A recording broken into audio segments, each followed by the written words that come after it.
دعا کریں کہ میرا خاتمہ ایمان پر ہو۔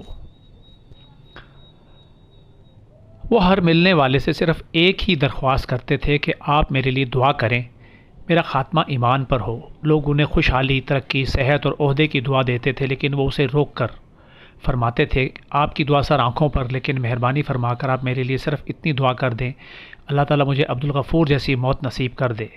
ہم حیران ہو کر پوچھتے تھے سر یہ عبدالغفور کون تھا؟ وہ ہمارے سوال کا ہنس کر جواب ٹال دیتے تھے۔ عزیز صاحب کو اللہ تعالیٰ نے ہر لحاظ سے نواز رکھا تھا۔ وہ اعلیٰ تعلیم یافتہ تھے۔ 1970 کی دہائی میں ہارورڈ یونیورسٹی سے بزنس کی ڈگری لے کر آئے تھے۔ وہ صاحب علم بھی تھے، کتابوں کے ڈھیر پر سوتے اور کتابوں کے کمبل میں جاگتے تھے۔ دنیا میں جو بھی اچھی کتاب شائع ہوتی تھی وہ عزیز صاحب تک ضرور پہنچتی تھی اور عزیز صاحب اسے گھول کر پی جاتے تھے۔ اللہ تعالیٰ نے انہیں صحت کی نعمت سے بھی نواز رکھا تھا۔ وہ 72 سال کی عمر میں 22 سال کے جوانوں کا جسم لے کر پھرتے تھے۔ انہیں زندگی میں کبھی سر درد تک نہیں ہوا تھا۔ وہ پیدائشی امیر بھی تھے، ان کے والد صاحب ذمہ دار بھی تھے اور صنعت کار بھی۔ وہ فلور ملوں کے مالک تھے۔ وہ اپنی گندم پیس کر بیچتے تھے اور کروڑوں کماتے تھے۔ والدین کی واحد اولاد تھے، چنانچہ خاندان کا تمام مال و دولت اور سارا اثاثہ انہیں منتقل ہو گیا اور اللہ تعالیٰ نے انہیں سعادت مند اور پڑھی لکھی اولاد سے بھی نواز رکھا تھا، چنانچہ وہ ہر لحاظ سے ایک شاندار زندگی گزار رہے تھے۔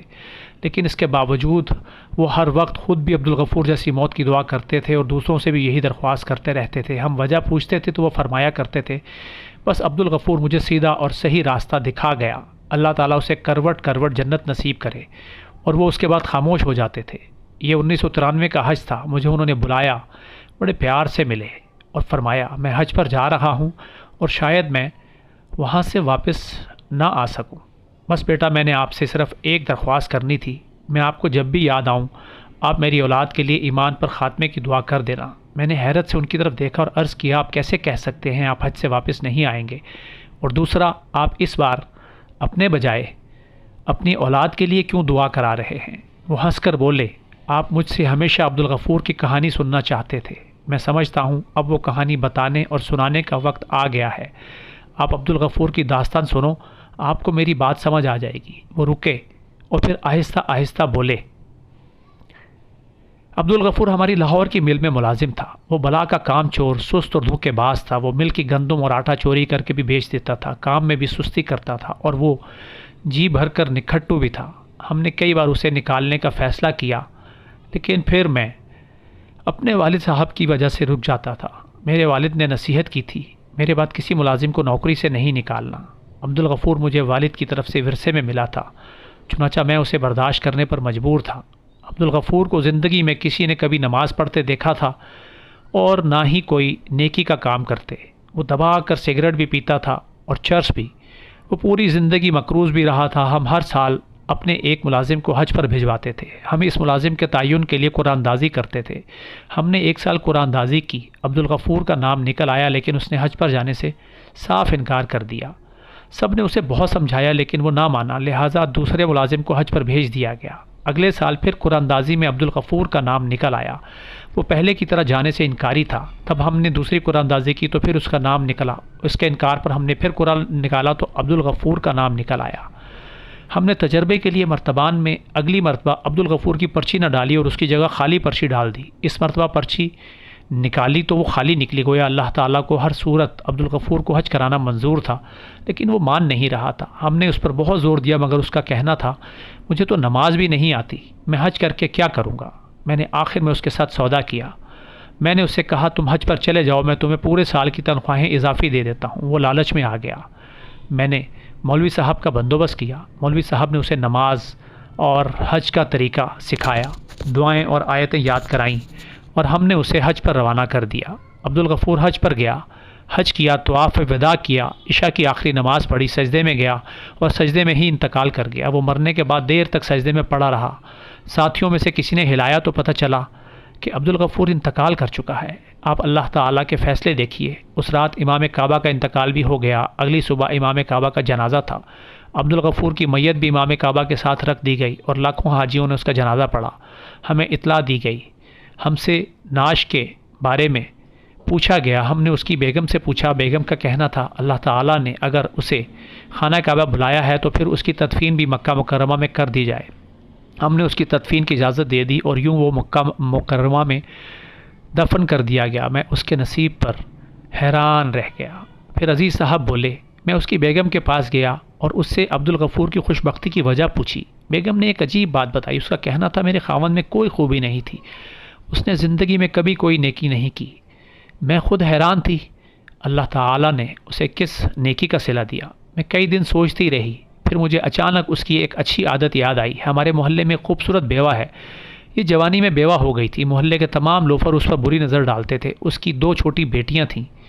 مکان اس کو اس کا مرحوم خاوند دے گیا تھا۔ گھر کے اخراجات اس کے دیور نے اٹھا لیے تھے، لیکن مہنگائی میں اس کا گزارا نہیں ہوتا تھا۔ وہ اپنی بیٹیوں کو پڑھانا چاہتی تھی۔ وہ اس کے لیے دوسروں کے گھروں میں کام کرنے جاتی تھی، لیکن وہ جہاں جاتی تھی لوگ وہاں اس کی عزت پر ہاتھ ڈال دیتے تھے، چنانچہ وہ کام چھوڑنے پر مجبور ہو جاتی تھی۔ میرے خاوند کو پتہ چلا تو وہ اس کی ڈھال بن گیا۔ اس نے اسے بہن بنا لیا۔ اس نے اپنے منہ بولی بہن کو گھر بٹھایا اور اس کی دونوں بیٹیوں کو اسکول داخل کرا دیا۔ وہ لوگوں سے قرض لے کر، آپ کی فیکٹری سے چوری کر کے ان بچیوں کو تعلیم دلاتا تھا۔ وہ ہفتے 10 دن بعد اپنی منہ بولی بہن کے گھر راشن بھی دے کر آتا تھا، لیکن اس نے راشن دیتے وقت یا بچیوں کی یونیفارم، کتابیں اور فیس دیتے وقت کبھی اس کے گھر کو دہلیز پار نہیں کی تھی۔ وہ یہ تمام چیزیں ایک بڑی سی ٹوکری میں رکھتا تھا۔ وہ ٹوکری بیوہ کی دہلیز پر رکھتا تھا، دروازے پر دستک دیتا تھا اور کہتا تھا، فاطمہ بہن میں نے سامان باہر رکھ دیا ہے، آپ اٹھا لیں۔ اور فاطمہ وہ سامان اٹھاتے وقت ہمیشہ کہتی تھی، جا میرے بھائی، اللہ تعالیٰ تمہارا خاتمہ ایمان پر کرے۔ ہمیں یہ دعا عجیب لگتی تھی، لیکن ہم چپ رہتے تھے۔ آپ نے اسے پچھلے سال بھی حج پر بھجوانے کی کوشش کی، لیکن اس نے یہ سوچ کر انکار کر دیا وہ اگر سعودی عرب چلا گیا تو فاطمہ بہن خود کو بے آسرا محسوس کرے گی۔ وہ اس بار بھی نہیں جانا چاہتا تھا، لیکن آپ نے اسے پورے سال کی تنخواہ اضافی دے دی۔ عبدالغفور نے وہ ساری رقم فاطمہ بہن کو دے دی۔ وہ حج پر چلا گیا، اس کا وقت پورا ہو چکا تھا، چنانچہ اللہ تعالیٰ نے اسے زبردستی مکہ بلوایا۔ فاطمہ بہن کی دعا قبول ہوئی اور میرے خاوند ایمان کی عظیم حالت میں اللہ تعالیٰ کے پاس چلا گیا۔ آپ حیران ہوں گے، فاطمہ بہن نے جب یہ خبر سنی تو اس کے منہ سے بے اختیار شکر الحمدللہ نکل گیا۔ وہ رکے، چند لمبے سانس لیے اور پھر گویا ہوئے میں یہ داستان سن کر سکتے میں آ گیا۔ میں اس کے بعد فاطمہ بہن کے گھر گیا اور میں نے عبدالغفور کی طرف اس خاندان کی ذمہ داری اٹھا لی۔ میں اس دن سے فاطمہ بہن، عبدالغفور کی بیگم اور اپنے تمام دوستوں سے درخواست کر رہا ہوں، آپ میرے لیے دعا کریں، اللہ تعالیٰ مجھے عبدالغفور کی موت نصیب کر دے۔ میں خود بھی دن میں سینکڑوں مرتبہ ایمان پر خاتمے کی دعا کرتا ہوں۔ میں نے زندگی میں کبھی حج نہیں کیا۔ میں 15 سال عبدالغفور کی طرح بلاوے کا انتظار کرتا رہا۔ اللہ تعالیٰ نے بالآخر میری بھی سن لی، چنانچہ مجھے بھی اب عبدالغفور کی طرح زبردستی طلب کیا جا رہا ہے۔ میں جا رہا ہوں، مجھے یقین ہے اللہ تعالیٰ مجھے عبدالغفور جیسی موت دے گا۔ وہ رکے، خوشی کے آنسو پونچھے، مجھے سینے سے لگایا اور اپنے بیڈ روم میں چلے گئے۔ میں دیر تک ان کے ڈرائنگ روم میں حیران اور پریشان بیٹھا رہا۔ وہ چند دن بعد حج پر تشریف لے گئے، حج کیا، مدینہ منورہ تشریف لے گئے، عشاء کی نماز کے لیے مسجد نبوی گئے، سجدے میں گئے اور اللہ تعالیٰ نے انہیں بلا لیا۔ وہ جنت البقیع میں صحابہ کرام کی قربت میں دفن ہوئے۔ اللہ تعالیٰ نے انہیں عبدالغفور کی موت نصیب کر دی۔ آئیے اللہ پاک سے دعا کریں کہ ہم سب کا خاتمہ ایمان پر ہو۔